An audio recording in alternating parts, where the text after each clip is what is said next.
Hello everyone.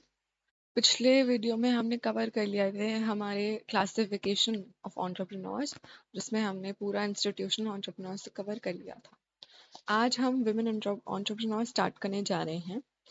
तो चलिए शुरू करते हैं। अगर आपने लास्ट वीडियोस नहीं देखी हैं तो आप प्लीज़ जाके मेरे चैनल पे देख सकते हैं। वहाँ पे अभी तक यूनिट्स के सारे वीडियोस अवेलेबल हैं और आगे यूनिट्स भी मैं जल्दी एग्जाम से पहले डाल दूंगी, तो आप उस चीज़ की फिक्र मत करिए। फिर हम स्टार्ट करते हैं। ठीक है। पहला हमारा जो टॉपिक है आज का वो है विमेन एंटरप्रेन्योर। ये यूनिट 2 का पार्ट है। ठीक है। विमेन एंटरप्रेन्योर नाम से क्लियर है कौन है, कि फीमेल है। ठीक है। और एक खुद का बिजनेस एस्टेब्लिश करना चाहती हैं, रिस्क लेना चाहती हैं। क्यों? In the hope of earning profits. ठीक है। तो बहुत simple definition, a women entrepreneur is a women who starts and operates her own business, taking on financial risks in the hope of profit. ठीक है। They play a crucial role in the economic development, job creation and innovation. ठीक है। जो भी आप entrepreneur के points वगैरह हैं, कैरेक्टरिस्टिक्स वगैरह हैं, वो आप इसमें लिख सकते हो, क्योंकि ये भी अल्टीमेटली एक एंटरप्रेन्योर ही होती हैं। बस डिफरेंस ये होता है कि इसमें को फीमेल्स के ऊपर ज्यादा बात करी गई है। ठीक है। तो कुछ की पॉइंट्स देख लेते हैं हम इसके। चैलेंजेस, जो वुमेन एंटरप्रेन्योर्स होती हैं उनको बहुत सारे चैलेंजेस फेस करने पड़ते हैं, जैसे जेंडर बायस। ठीक है। पहले के ज़माने में लोगों को लगता था कि जो मेल है वही काम वगैरह पे जाएगा, वही पैसे कमा के लाएगा, और जो फीमेल है वो अपना घर संभालेगी। ठीक है। बट सिंस ज़माना चेंज हो गया है, तो जेंडर बायसनेस से भी आगे हम बढ़ रहे हैं। तो ये भी एक चैलेंज था फॉर वुमेन एंटरप्रेन्योर्स। फिर है limited access to funding and resources. जो एंटरप्रेन्योर्स होते हैं, वुमेन एंटरप्रेन्योर्स होते हैं, उनको फंडिंग वगैरह, मतलब जब वो बिजनेस स्टार्ट करने वाले होते हैं ना, तो पैसे वगैरह जो उनको लगते हैं और रिसोर्सेज वगैरह लगते हैं, उसका एक्सेस मतलब वो ज़्यादातर नहीं मिलते हैं उतने अच्छे से। ठीक है। फिर सोसाइटल एक्सपेक्टेशन भी बहुत ज़्यादा हो जाती हैं एक लड़की से, कि वो घर भी संभाले, वो अपना काम भी संभाले, अगर वो काम कर रही है तो बेसिकली ऑलराउंडर बन जाए और वो सब देखे। तो वो भी एक लड़कियों के लिए चैलेंज होता है अपना बिजनेस इस्टेब्लिश करने का, क्योंकि उनको लगता है कि भाई जब बिजनेस इस्टेब्लिश करना है और घर पे भी काम करना है और सब कुछ मैं ही कर रही हूँ, तो let the male member of my family do that. ठीक है। कि वही बिजनेस संभाले, वही वो करे। सो हाँ, सोसाइटी की एक्सपेक्टेशंस भी बहुत ज्यादा मैटर करती हैं। Is a challenge for a women entrepreneur. ठीक है। फिर है अपॉर्चुनिटीज की। चैलेंजेस तो बहुत है, पर फिर भी अपॉर्चुनिटीज बहुत सारी हैं वुमेन के पास। आज के टाइम पे जो गवर्नमेंट है वो बहुत सारे इनिशिएटिव्स लेती है। ठीक है। कंसेशंस, सब्सिडीज वगैरह सब देती है, ताकि एक वुमेन जो है वो इनकरेज हो अपना नया बिजनेस खोलने के लिए। तो सपोर्ट ज्यादा रहता है वुमेन को, कि अगर वो अपना नया बिजनेस खोलना चाहती है तो इसलिए अपॉर्चुनिटी बहुत अच्छी होती है। फिर है डाइवर्सिटी एंड इनोवेशन। इसका मैं एग्जांपल देके समझाती हूँ। अब फॉर एग्जांपल मैं एक नया प्रोडक्ट बनाना चाह रही हूँ, ठीक है, अपनी कंपनी में। और वो जो प्रोडक्ट है ना मेरा, वो यूनिसेक्स है, मतलब वो मेल्स और फीमेल्स दोनों यूज कर सकते हैं। बट मेरे जो टीममेट्स हैं उस प्रोडक्ट को लेके, वो सिर्फ मेल्स हैं। मैंने 5 मेल्स हायर कर रखे हैं और वही मेरे प्रोडक्ट को देख रहे हैं। तो जो मेरा फीमेल पॉइंट ऑफ व्यू है, ठीक है, उस प्रोडक्ट को लेके, वो प्रोडक्ट पे मिल ही नहीं पा रहा है, क्योंकि सारे मेल्स ही बना रहे हैं वो प्रोडक्ट, मेल्स ही देख रहे हैं सब चीजें। तो शायद वो फीमेल पॉइंट ऑफ व्यू में प्रोडक्ट जा ही नहीं पा रहा है। तो अगर मैं 5 और फीमेल्स को हायर कर लूं और मेरा जो टीम है वो 10 मेंबर्स की बन जाए, जिसमें 5 मेल है 5 फीमेल है, तो मेरे प्रोडक्ट को ना अच्छी अटेंशन मिल जाएगी, अच्छा गाइडेंस मिल जाएगा।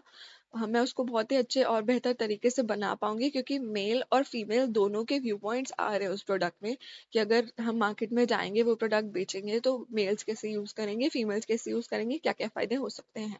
ठीक है। तो इसलिए डाइवर्सिटी बढ़ जाती है, इनोवेशन, कुछ नई चीज इनोवेट करने का मौका मिल जाता है। फिर है networking and support. Building a strong networking provides opportunities for mentorship, collaboration, and the exchange of ideas. Many women focused business organizations and networks aim to facilitate these connections. इसका मतलब है कि बहुत सारे बिजनेस और ऑर्गेनाइजेशंस, कंपनीज ऐसी होती हैं जो विमेन वगैरह को हायर करने में ज़्यादा मतलब हेल्प वगैरह करती हैं उनकी, कि भाई ठीक है, you start your own business, we are here to give you funds, we are here to support you. ठीक है। मेंटरशिप वगैरह देती हैं, कोलैबोरेशन देती हैं। अब कोई भी बड़ी कंपनी होगी वो कोलैबोरेशन कर देगी एक छोटी सी कंपनी के साथ जो कि एक विमेन चला रही है, तो हो जाएगा सही, लोगों को पता चल जाएगा कि हाँ भाई एक नई कंपनी जुड़ी है और ट्रस्ट वर्दी है, क्योंकि एक बड़ी कंपनी ऑलरेडी उसके कोलैबोरेशन में है। ठीक है। तो नेटवर्किंग और सपोर्ट अच्छा मिल जाता है। फिर सक्सेस स्टोरीज आपको तो पता ही है कि अगर आप शार्क टैंक वगैरह सब देखते हो तो नमिता थापर है, विनीता सिंह है, ठीक है। बहुत सारे हमारे वुमेन एंटरप्रेन्योर्स आज के टाइम पे बहुत अच्छे अच्छे हैं और उनका बिजनेस भी काफी ज्यादा अच्छा चल रहा है। फिर है पॉलिसी और एडवोकेसी। पॉलिसी और एडवोकेसी ये है कि हमारी गवर्नमेंट क्या कर रही है। हमारी गवर्नमेंट बहुत सारे इनिशिएटिव्स लेती है, ठीक है, अ, कि जो विमेन है वो अपना बिजनेस खोल सके सक्सेसफुली, ठीक है। बहुत सारे पॉलिसीज ऐसे आते हैं प्रमोट करने के लिए gender equality on and support for women in the business, कि वुमेन बिजनेस में जाएं, वो बिजनेस चलाएं जिससे जेंडर इक्वालिटी भी आगे बढ़े और ये सब जेंडर वाइज चीजें खत्म हो, ठीक है। तो गवर्नमेंट की तरफ से ये इनिशिएटिव रहता है।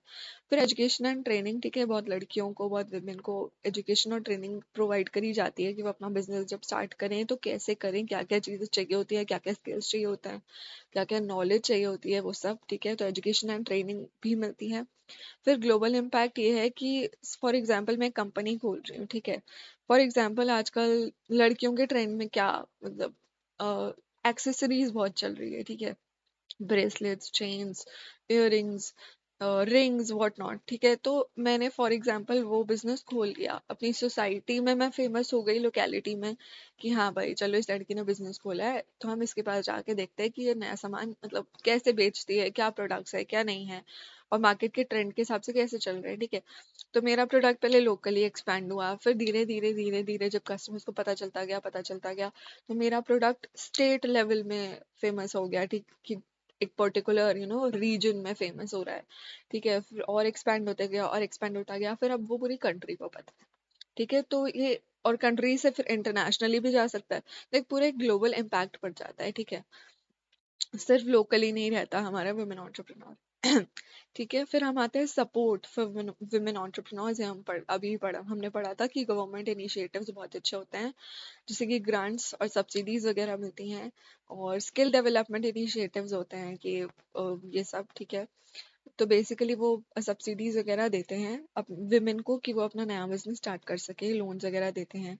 जो हमारी माइक्रो फाइनेंस और फंडिंग प्रोग्राम्स होते हैं, ठीक है, स्मॉल बैंक्स वगैरह होते हैं, वो लोन्स वगैरह दे देते हैं ताकि जो विमेन है उनको बिजनेस स्टार्ट करने में प्रॉब्लम ना हो। और जो लोन्स होते हैं ना वो काफी लोअर इंटरेस्ट रेट पे देते हैं ताकि वो इनकरेज हो कि हाँ ठीक है चलो अब अपना बिजनेस स्टार्ट कर सकते हैं। फिर है नेटवर्किंग एंड मेंटोरशिप। उन सबको मेंटोरशिप मिलती है बहुत अच्छे अच्छे बिजनेस नेटवर्क से कि कैसे क्या करना है, नॉलेज मिलती है, स्किल्स मिलते हैं, और फंडिंग सोर्सेस भी बहुत सारे बिजनेसेस दे देते हैं, ठीक है। फिर एजुकेशन एंड ट्रेनिंग। सब वुमेन को जब उनको बताया जाता है कि हाँ नया बिजनेस स्टार्ट करना है तो मतलब बहुत ज्यादा एजुकेशन और ट्रेनिंग प्रोवाइड करी जाती है ताकि उनको पता चले कि हाँ बिजनेस में क्या होता है, कैसे होता है, कैसी चीजें यूटिलाइज मतलब हम कर सकते हैं, और अपने स्किल्स के ऊपर वर्क करके हम कैसे बिजनेस चला सकते हैं, ठीक है। सिंपल था ये टॉपिक। अब हम आते हैं सोशल एंटरप्रेन्योरशिप में, जो हमने क्लासिफिकेशन में भी पढ़ा था। किस टॉपिक के अंडर अंडर पढ़ा था, हाँ हमने classification on the basis of nature of the business, ठीक है। तो बस ये रिमाइंडर था कि आपको याद रहे और रिकॉल हो जाए। तो अब हम सोशल एंटरप्रेन्योरशिप थोड़ा डिटेल में पढ़ेंगे, उधर हमने बस ऊपर ऊपर से पढ़ लिया था। तो सोशल एंटरप्रेन्योरशिप मैंने बताया था कि हाँ हम नया बिजनेस खोल तो रहे हैं, बट हमारा जो मेन ऑब्जेक्टिव है ना बिजनेस का, वो है कि हम कोई भी सोशल प्रॉब्लम या कोई भी कल्चरल प्रॉब्लम या कोई भी एनवायरमेंटल प्रॉब्लम के ऊपर काम करें और उसको रिजॉल्व करें, ठीक है। ये हमारा मेन फोकस है। पैसे तो हम कमाएंगे ही कमाएंगे कि सस्टेन तो हमें मार्केट में करना ही करना है, but at the same time कुछ सोसाइटी पे भी अच्छा इम्पैक्ट पड़े, ये भी हमारा मोटिव होता है, ठीक है। Let's read now.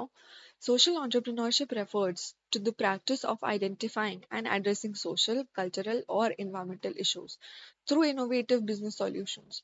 ठीक है, नए नए इनोवेशन, जहाँ entrepreneurship आएगा वहाँ इनोवेशन तो आएगा ही आएगा, ठीक है। फिर the goal of social entrepreneurship is to create sustainable value for society while achieving the business action, कि सोसाइटी में कुछ अच्छा, कुछ वैल्यूएबल चीज हम दे रहे हैं और बिजनेस के सक्सेस की अचीवमेंट भी हम एक्सपेक्ट कर रहे हैं, ठीक है।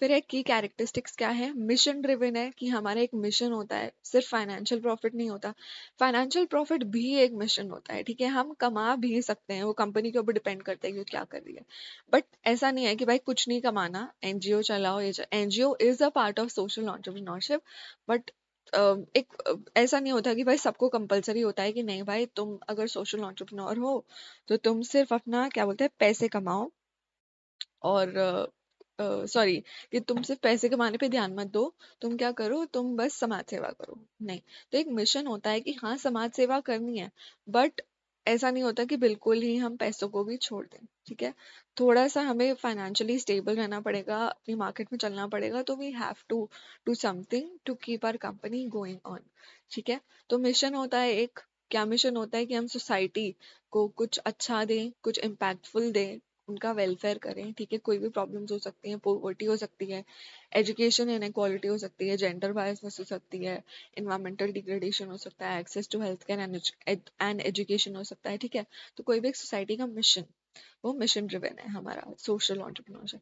फिर है इनोवेशन, ऑब्वियसली एंटरप्रेन्योरशिप है तो इनोवेशन तो आएगा ही आएगा, कोई नई चीज डेवलप करोगे करोगे।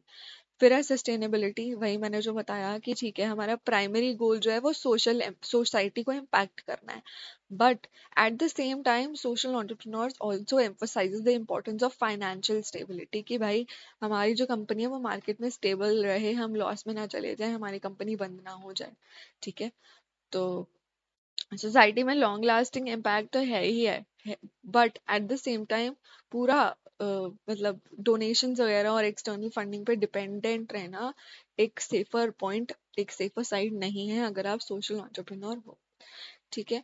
फिर है कम्युनिटी एंगेजमेंट, कम्युनिटी एंगेजमेंट कैसे हो जाती है कि हमारी जो कम्युनिटी है, सोसाइटी है, उसमें हम जा रहे हैं, उसमें हम कुछ बेनिफिट लाना चाह रहे हैं, उसमें हम वर्क कर रहे हैं, तो वो भी एंगेज हो जाएंगे हमारे बिजनेस के साथ ही, ठीक है, और इससे जो सोसाइटी की नीड्स वगैरह हैं, ठीक है, जैसे फॉर एग्जांपल वहाँ पे एजुकेशन नहीं मिल रही थी, तो हमने स्टार्ट किए कि भाई टीचर्स रखने स्टार्ट किए, और बुक्स वगैरह देनी स्टार्ट करी, नोटबुक्स देनी स्टार्ट करी, तो कम्युनिटी का बेटरमेंट हुआ, कम्युनिटी हमारी कंपनी में एंगेज हुई, ठीक है, और हमारी कंपनी अब अच्छी खासी चल रही है और अच्छा खासा नाम है, ठीक है। अब आते हैं हम टाइप्स ऑफ सोशल एंटरप्राइजेस पे। तीन टाइप्स होते हैं इसके, शायद, हाँ, तीन टाइप्स होते हैं। पहला है non profit social enterprise. These enterprises are organised to serve a social cause and reinvest any surplus revenue into the mission of the business rather than distributing to shareholders. अब जब company है वो company चला रही है, तो company के बहुत सारे ओनर्स होंगे, ठीक है, जिन्होंने उन्हें इक्विटी दी होगी, कैपिटल दिया होगा, जिन्हें हम शेयर होल्डर्स कहते हैं। तो वो कम एनपीएस की नॉन प्रॉफिट सोशल एंटरप्राइज क्या करती है, वो अपना जो भी पैसा आता है या जो भी प्रॉफिट आता है वो अपनी ही कंपनी में री इन्वेस्ट कर देती है अपने फ्यूचर प्रोजेक्ट्स के लिए, ठीक है, और वो शेयर होल्डर्स में नहीं बांटती है, ठीक है, ओके, क्लियर है। तो बेसिकली ये एक नॉन प्रॉफिट ऑर्गेनाइजेशन भी आप बोल सकते हो, एनजीओ भी बोल सकते हो, कि भाई जो शेयर होल्डर्स हैं वो बस आपको पैसे दे रहे हैं और वो एक्सपेक्ट करे कि सोशल इम्पैक्ट हो और उनको इन रिटर्न नहीं चाहिए कुछ, ठीक है, क्योंकि जो प्रॉफिट होता है वो डिस्ट्रीब्यूट तो होता नहीं है as a dividend, right. For example a non profit organization that provides micro loans, ठीक है, to women in rural areas to start their business. तो जब हम एक ऐसी कंपनी में इन्वेस्ट कर रहे हैं जो कि लोन्स प्रोवाइड कर रही है किसको, वुमेन को, इन रूरल एरियाज, और जो भी उसका प्रॉफिट आ रहा है वो सारा उसी कंपनी में री इन्वेस्ट हो रहा है, ओके फाइन। फिर आते हैं for profit social enterprise. These businesses operate with the goal of making a profit, but they integrate social goals into their business models, ठीक है। They may donate a portion of their profits to social causes or reinvest in community development। तो इसमें क्या हो रहा है कि भाई इसमें क्या हो रहा है कि जो बिजनेस है वो क्यों ऑपरेट कर रहा है, कि उसका जो गोल है ना वो प्रॉफिट मेकिंग तो है ही है, वो ऐसा नहीं है कि शेयर होल्डर्स को पैसे नहीं दे रहा या प्रॉफिट नहीं कमा रहा या इन्वेस्ट कर रहा है, बट वो जो उसका एक पोर्शन होता है ना प्रॉफिट का, वो शिफ्ट मतलब दे रहा है, कहीं डोनेट कर रहा है या कहीं बांट रहा है या कुछ भी, मतलब ऐसे सोसाइटी के बेनिफिट के लिए कर रहा है, ठीक है। For example, a company that sells eco-friendly products and donates a portion of profits to the environmental conservation. कि मेरी कंपनी है वो एक इको फ्रेंडली प्रोडक्ट बना रही है, तो एक इको फ्रेंडली प्रोडक्ट बना रही है तो भाई मैं वैसे भी इन्वायरमेंट का मतलब इन्वायरमेंट डिग्रेडेशन को सपोर्ट नहीं कर रही हूँ और मैं इन्वायरमेंट का ध्यान रखते हुए ये सब प्रोडक्ट्स बना रही हूँ, ठीक है। और एट द सेम टाइम जो मुझे प्रॉफिट मिल रहा है ना वो मैं एक इन्वायरमेंटल कंजर्वेशन जो भी हमारा टीम है या प्रोग्राम्स वगैरह होते हैं उनमें डोनेट कर रही हूँ अपना एक पोर्शन अपने प्रॉफिट का। फिर है हाइब्रिड मॉडल्स। हाइब्रिड मॉडल्स क्या होता है कि ये both for profit and non profit है, ठीक है। कॉम्बिनेशन है ऊपर के दोनों का, ठीक है।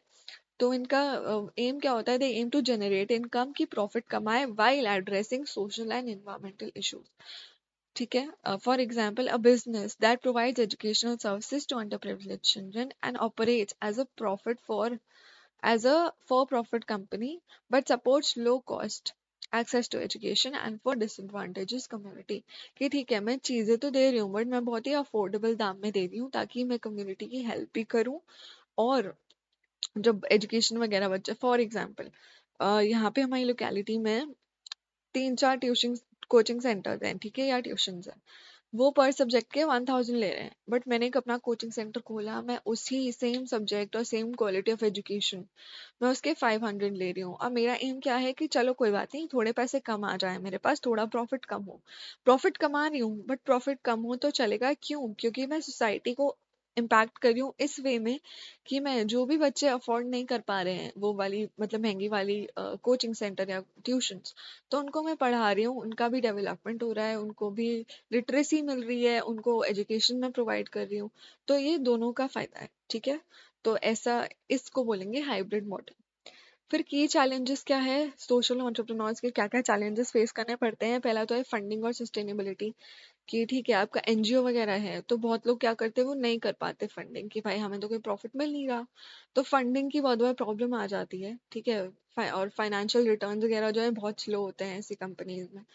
तो जो इन्वेस्टर्स हैं वो जनरली इन्वेस्ट नहीं करना चाहते हैं अनटिल अनलेस वो बहुत ज्यादा डोनेशन के उसमें ना हो, ठीक है। फिर है सस्टेन सस्टेन नहीं कर पाते हमारी मार्केट में वगैरह, क्योंकि फंडिंग प्रॉब्लम होती है तो फंड जब तक पैसे आएंगे नहीं तो मार्केट में सस्टेन कैसे कर पाओगे। फिर है बैलेंसिंग मिशन एंड प्रॉफिट। ये बहुत ही प्रॉब्लम हो जाती है मिशन और प्रॉफिट को बैलेंस करना, क्योंकि जैसे अब स्टार्टिंग में तो मैंने ट्यूशन सेंटर चलाया और मैंने सोचा कि हाँ मैं क्या करूंगी, मैं बच्चों को पढ़ाऊंगी और मैं उन मेरा बेसिक एम क्या होगा कि मैं बच्चों को पढ़ा रही हूँ और उनका एजुकेशन प्रोवाइड हो रही है। बट जैसे जैसे मेरा ट्यूशन सेंटर अच्छा चलता गया, बच्चे आते गए, मैं एक्सपैंड कर गई बहुत अच्छा, ठीक है, मेरा कोचिंग सेंटर बहुत ज्यादा बढ़िया चल गया। फिर मेरा जो मिशन है ना वो चेंज हो जाएगा, क्या पता कि भाई लालची तो हर इंसान हो ही जाता है कभी ना कभी, कि भाई बहुत हो गया सोशल वेलफेयर, अब तो मैं सिर्फ कमाऊंगी, ठीक है। तो मेरा जो मिशन था ना मैं अपने मिशन से हट गई और मैं प्रॉफिट की तरफ चली गई। तो अपने मिशन को और प्रॉफिट को बैलेंस करना ना एक चैलेंज होता है सोशल एंटरप्रेन्योरशिप में। फिर है स्केलिंग सोशल इम्पैक्ट, ठीक है। Social enterprises often struggle with scaling their impact without compromising the quality of services और the integrity of social mission. की अगर मैं बहुत ज्यादा चलाना चाह रही हूँ ना अपना बिजनेस तो मुझे क्वालिटी पे वो करना ही पड़ेगा। फॉर एग्जाम्पल मैंने कोचिंग सेंटर खोला, मैं टीचर्स हायर कर रही हूँ अपने कोचिंग सेंटर के लिए और मेरे टीचर्स ना बहुत ज्यादा डिमांड कर रहे हैं अपने सैलरी की। क्यों? क्योंकि ऑब्वियसली यार उन्होंने इतना पढ़ा है, उनकी क्वालिटी अच्छी है पढ़ाने की, एजुकेशन प्रोवाइड करने की, नोट्स वगैरह देने की, तो वो ऑब्वियसली अपनी सैलरी अच्छी लेगी, ठीक है। बट मेरे पास इतनी फंडिंग नहीं है, इतने पैसे नहीं है कि मैं इतनी सैलरी दे सकूँ। तो जो एक नॉर्मल टीचर है जिसकी शायद उतनी क्वालिफिकेशन ना हो या उतना एक्सपीरियंस ना हो या फ्रेशर हो या अच्छा ना पढ़ाती हो, मेरे को वो हायर करना पड़े, तो मेरी ना क्वालिटी ऑफ सोशल इम्पैक्ट पे फर्क पड़ेगा अगर मैं ज्यादा अपना बिजनेस बढ़ाऊंगी, ठीक है। फिर है मेजरिंग सोशल इम्पैक्ट। अब जैसे फॉर एग्जांपल मैंने कंपनी खोली, मैं 100 प्रोडक्ट बेच रही हूँ और मेरे को पता है कि मैंने 100 प्रोडक्ट बेचे और मेरा प्रॉफिट इतना इतना आया है। बट जब मैं सोशल वेलफेयर कर रही हूँ ना तो मुझे नहीं पता, क्योंकि मैं पढ़ा रही हूँ, मुझे नहीं पता कितने बच्चों को क्या समझ आया, कितने बच्चों को क्या नहीं समझ आया। तो मैं मेजर नहीं कर पा रही हूँ कि सोसाइटी कितनी ज्यादा इम्पैक्ट हुई है और कितने सोसाइटल प्रॉब्लम्स जो है मैं सॉल्व कर पाई हूँ। ठीक है। जैसे जो स्टेक होल्डर्स और शेयर होल्डर्स होते हैं उनको तो फाइनेंशियल रिटर्न मिल जाते हैं कि हाँ हमें पता है हमें इतने पैसे मिलेंगे, इतने परसेंटेज ऑफ प्रॉफिट मिलेगा, बट सोशल एंटरप्रेन्योर्स को नहीं पता चलता। इम्पैक्ट क्या है सोशल एंटरप्रेन्योरशिप का, कि सोशल इश्यूज को एड्रेस कर रहे हैं हम, ठीक है, सॉल्व हो रहे हैं हमारे सोशल इशू, हाँ सोशल इश्यूज, जैसे पोवर्टी को हम हटा रहे हैं, gender equality, health care access and environmental sustainability. फिर है इकोनॉमिक डेवलपमेंट, ठीक, अगर हाँ सोसाइटी वगैरह, अगर हम एक बिजनेस खोल रहे हैं तो ऑब्वियसली जॉब वगैरह क्रिएट होगी, पैसे थोड़े बहुत पैसे आएंगे, कम्युनिटी भी हमारी डेवलप होगी, तो इकोनॉमिक डेवलपमेंट तो होगा ही होगा। ठीक है। फिर है इंस्पायरिंग चेंज, कि जो सोशल एंटरप्रेन्योर्स होते हैं वो इंस्पायर कर देते हैं बहुत सारी इंडस्ट्रीज को कि हाँ भाई ये इतना अच्छा काम कर रहे हैं, तो ठीक है, तो फंडिंग वगैरह भी आसानी से मिल जाती है, अगर ज्यादा बड़ी कंपनी हो और ज्यादा अच्छे से काम कर रहे हो तो एक इंस्पायरिंग सा चीज हमें मिल जाती है कुछ सीखने की फ्रॉम सोशल एंटरप्रेन्योर्स। फिर एग्जांपल जो सोशल एंटरप्रेन्योर्स क्या है, मोहम्मद यूनुस, जो कि फाउंडर हैं ग्रामीण बैंक के, और ग्रामीण बैंक क्या करता है, वो लोन्स वगैरह प्रोवाइड करता है। ठीक है, माइक्रो फाइनेंस एक कंपनी है जो कि लोन्स वगैरह प्रोवाइड करती है, किसको, पुअर और वुमेन को, स्पेशली वुमेन को जो कि पुअर है इन रूरल एरियाज इन बांग्लादेश। ठीक है। फिर है ब्लेक माइकॉस्की। ब्लेक माइकॉस्की कौन है, फाउंडर ऑफ टीओएमएस है। ठीक है, ये एक फॉर प्रॉफिट कंपनी है जो कि डोनेट करती है एक pair of shoes to a child in need for every pair sold. ठीक है, कि मतलब वो प्रॉफिट तो कमा रही है अपनी कंपनी से अच्छा खासा, but at the same time वो वही प्रॉफिट का मतलब दे रही है अपना एक कंपनी का प्रोडक्ट वगैरह, डोनेट मतलब डोनेट कर रही है जो भी नीडी है, जिनको भी जरूरत है। फिर हम आते हैं कॉर्पोरेट एंटरप्रेन्योर्स पे। कॉर्पोरेट एंटरप्रेन्योर्स कौन होते हैं, कॉर्पोरेट एंटरप्रेन्योर्स को हम इंट्राप्रेन्योर्स भी बोलते हैं। कॉर्पोरेट एंटरप्रेन्योर्स वो होते हैं जो कि एक एंटरप्रेन्योर ही होते हैं, बट वो एक नई कंपनी या कुछ नया बिजनेस इस्टेब्लिश नहीं करते, वो अपनी एग्जिस्टिंग कंपनी में रह के ही इनोवेशन वगैरह करते हैं और आइडियाज देते हैं, कि मतलब they act as an entrepreneur, ठीक है, within the company itself, इसलिए इसका नाम है corporate entrepreneurs. Let's read. Corporate entrepreneurship is known as intrapreneurship, refers to the practice of employees within an organization who act like an entrepreneur by developing new products, service or business models. ठीक है? These employees have freedom and support from their employers to innovate and bring new ideas to life. तो जो उनके boss वगैरह होते हैं या superiors होते हैं या एम्प्लॉयर्स होते हैं, उनकी तरफ से इन्हें पूरा सपोर्ट मिलता है, पूरा फ्रीडम मिलता है कि वो आउट ऑफ द बॉक्स जाके देख सके और कोई भी नई इनोवेशन ला सके उनकी कंपनी में। ठीक है, कि कैरेक्टरिस्टिक्स क्या है, इनोवेशन नई चीज आएगी, रिस्क टेकिंग, ठीक है, इंट्राप्रेन्योर जो होता है ना वो बेसिकली फाइनेंशियल रिस्क तो नहीं लेते हैं, क्योंकि फाइनेंशियल रिस्क तो अल्टीमेटली कंपनी का है, बट फिर भी एक रिस्क रहता है ना मन में कि भाई चेंजेस और इम्प्रूवमेंट का, है ना, कि भाई होगा नहीं होगा वैसा। ठीक है। फिर है ऑटोनॉमी। ऑटोनॉमी क्या होता है कि भाई जो एक टीम होती है जो कि एक नया इनोवेशन ला रही है, ठीक है, इंट्राप्रेन्योर है जो कि कंपनी में, वो क्या करते हैं, उनको ना फुल सपोर्ट होता है और फुल फ्रीडम होती है, उनके ऊपर कोई भी कंट्रोल नहीं होता ज्यादा, कि भाई इस एरिया में मत जाओ, ऐसे मत करो, या तुम नया प्रोडक्ट लाओगे तो एक हायरार्किकल चेन मिलेगी कि पहले इससे पूछो, उससे पूछो, उससे पूछो, उससे पूछो, तो उससे ना डिस्करेज हो जाएगा एक एम्प्लॉय कि भाई इतना टफ काम है, पहले इससे पूछो, उसको पूछो, उसको पूछो, और फिर कोई नया प्रोडक्ट बनाओ, तो मैं तो कर ही नहीं रहा।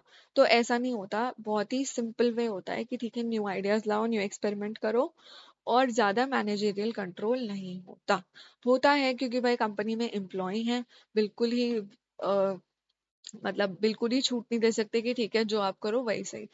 थोड़ा बहुत कंट्रोल होता है, बट इतना नहीं होता कि वो एक रिस्ट्रिक्ट कर सके एक एम्प्लॉय को कुछ प्रोडक्ट बनाने के लिए। ठीक है। फिर है ओनरशिप मेंटालिटी, कि एंटरप्रेन्योर जो होते हैं वो हाईली मोटिवेटेड मोटिवेटेड होते हैं to treat their business as their own, क्योंकि वो ऑब्वियसली एक नया प्रोडक्ट बना रहे हैं, वो कोई नई चीज सोच रहे हैं, तो उनके माइंड में यही होगा ना कि बिजनेस हमारा ही है, तो ये एक ओनरशिप मेंटालिटी आ जाती है। फिर इम्पोर्टेंट क्यों है ये, डाइवर्सिफिकेशन के लिए इम्पोर्टेंट है कि हमारी कंपनी में अगर नया प्रोडक्ट बनेगा या नई सर्विस बनेगी, तो हम कंपनी में हमारी कंपनी एक्सपैंड हो जाएगी, डाइवर्सिफाई हो जाएगी, बहुत सारे प्रोडक्ट्स और आ जाएंगे, कस्टमर्स जुड़ जाएंगे, हम बहुत ज़्यादा एक्सपैंड कर जाएंगे। ठीक है। फिर है एम्प्लॉय रिटेंशन। एम्प्लॉय रिटेन करेंगे कंपनी में, वो छोड़ के नहीं जाएंगे क्योंकि उनको लगेगा कि जो उनके स्किल्स हैं और नॉलेज है वो with in the company he use हो रहे हैं, और एट द सेम टाइम उनको रिस्क भी नहीं लेना पड़ रहा, कोई भी फाइनेंशियल रिस्क नहीं लेना पड़ रहा कोई भी नया प्रोडक्ट बनाने के लिए या सर्विस बनाने के लिए। तो एम्प्लॉय जो है वो रुकने के लिए तैयार हो जाते हैं और एम्प्लॉय टर्नओवर रेशियो बहुत ही कम रहता है। फिर है कॉम्पिटिटिव एडवांटेज कि भाई फॉर एग्जाम्पल बहुत सारे कॉम्पिटिटर्स होते हैं हमारे मार्केट में, ठीक है। तो हम मार्केट के ट्रेंड के हिसाब से नया प्रोडक्ट बनाएंगे और बहुत ही इनोवेशन अच्छा बनाएंगे, तो कस्टमर्स तो हमारे साथ ही आएंगे ना। तो हाँ, वो जो लोग होते हैं वो एक नया प्रोडक्ट बनाते हैं जो कि कस्टमर लेते हैं, और हमें अपने कॉम्पिटिटर से एडवांटेज मिल जाते हैं क्योंकि लोग हमारे पास से आएंगे हमारी कंपनी में और प्रोडक्ट लेंगे। फिर है चैलेंजेस फेस बाय इंट्राप्रेन्योर्स की लैक ऑफ सपोर्ट। बहुत बार क्या होता है कि जो ऑर्गेनाइजेशन स्ट्रक्चर होता है ना वो ऐसा होता है कि सपोर्ट नहीं मिल पाता। ठीक है, जो बॉस वगैरह होते हैं या सुपीरियर्स वगैरह होते हैं वो सोचते हैं कि नहीं भाई तुम बैठो, इन सब के लिए हम हैं। ठीक है, तो आपके आइडियाज वगैरह को सपोर्ट नहीं मिल पाता, तो वो एक चैलेंज है। फिर ऑर्गेनाइजेशनल कंट्रेंट्स बहुत हो जाते हैं कि एक बहुत ज़्यादा रिजिड प्रोसेस है, जैसा कि मैंने बताया कि भाई डिसीजन मेकिंग हायरार्किकल है कि पहले अपने एम्प्लॉय को अपने एम्प्लॉयर को बोलो, फिर वो अपने सुपीरियर को बोलेगा, फिर वो अपने मैनेजमेंट हेड को बोलेगा, फिर मैनेजमेंट हेड ओनर को बोलेगा जो कि बॉस। तो ये बहुत ज्यादा ना क्या बोलते हैं, टफ प्रोसेस बन जाता है, बहुत ज्यादा क्या बोलते हैं कॉम्प्लेक्स प्रोसेस बन जाता है कि भाई एक प्रोडक्ट बनाने के लिए इतना ज्यादा टाइम लग रहा है, इतने लोग इन्वॉल्व हो रहे हैं तो नहीं बनाते। तो ये एक चैलेंज है क्योंकि ऑर्गेनाइजेशन का स्ट्रक्चर ऐसा है कि we can not do anything. ठीक है, तो दिस इज अ चैलेंज कि एक एंटरप्रेन्योर या कॉर्पोरेट एंटरप्रेन्योर नहीं बना पा रहा है कोई प्रोडक्ट। फिर है risk aversion. Companies are that are too risk averse में डिस्करेज इंट्राप्रेन्योरशिप। इसका मतलब कंपनी जो होती है ना, जो चलना चाहते हैं कि हाँ ठीक है अगर हमारा प्रोडक्ट अच्छा खासा बिक रहा है, प्रॉफिट आ रहा है, तो हम क्यों नया प्रोडक्ट बनाए, तो रिस्क नहीं लेना चाहती है। तो जो रिस्क ऐसी कंपनी होती है जो रिस्क नहीं लेना चाहती है वो फिर इंट्राप्रेन्योरशिप को तो एनकरेज करेंगे ही नहीं, क्योंकि वो तो एक बहुत रिस्की चीज है। ठीक है, फिर हम आते हैं एग्जांपल्स ऑफ कॉर्पोरेट एंटरप्रेन्योर्स की। गूगल एक बहुत अच्छा एग्जांपल है, एग्जाम में लिखोगे बहुत अच्छे मार्क्स मिलेंगे। गूगल ने क्या किया, गूगल ने अपनी कंपनी को बोला, अपने एम्प्लॉयज को बोला कि तुम अपना 20% वर्क आवर्स जो तुम कंपनी को देते हो ना, तो वो तुम क्या करो उस 20% वर्क आवर्स में कुछ ऐसा नया इनोवेटिव चीज सोचो जिससे हमारी जो कंपनी है वो एक्सपैंड हो, जो कंज्यूमर्स हैं उनको अच्छी सर्विस मिल सके और डाइवर्सिफाई कर सके हम। तो उसी 20% टाइम को इन्वेस्ट करके उन्होंने दो चीजें बनाई, एक तो गूगल मेल बनाया, जीमेल, और एक गूगल न्यूज बनाया। ठीक है, तो कैसे कंपनी इतनी अच्छी हुई, एक्सपैंड हुई और दो दो सर्विसेज उन्होंने और ज्यादा एक्सटेंड करी ड्यू टू कॉर्पोरेट एंटरप्रेन्योरशिप। ठीक है, अब फैमिली बिजनेस हम नेक्स्ट वीडियो में करेंगे और वीडियो जल्दी आएगी, डोंट वरी। ठीक है, stay tuned, thank you for watching.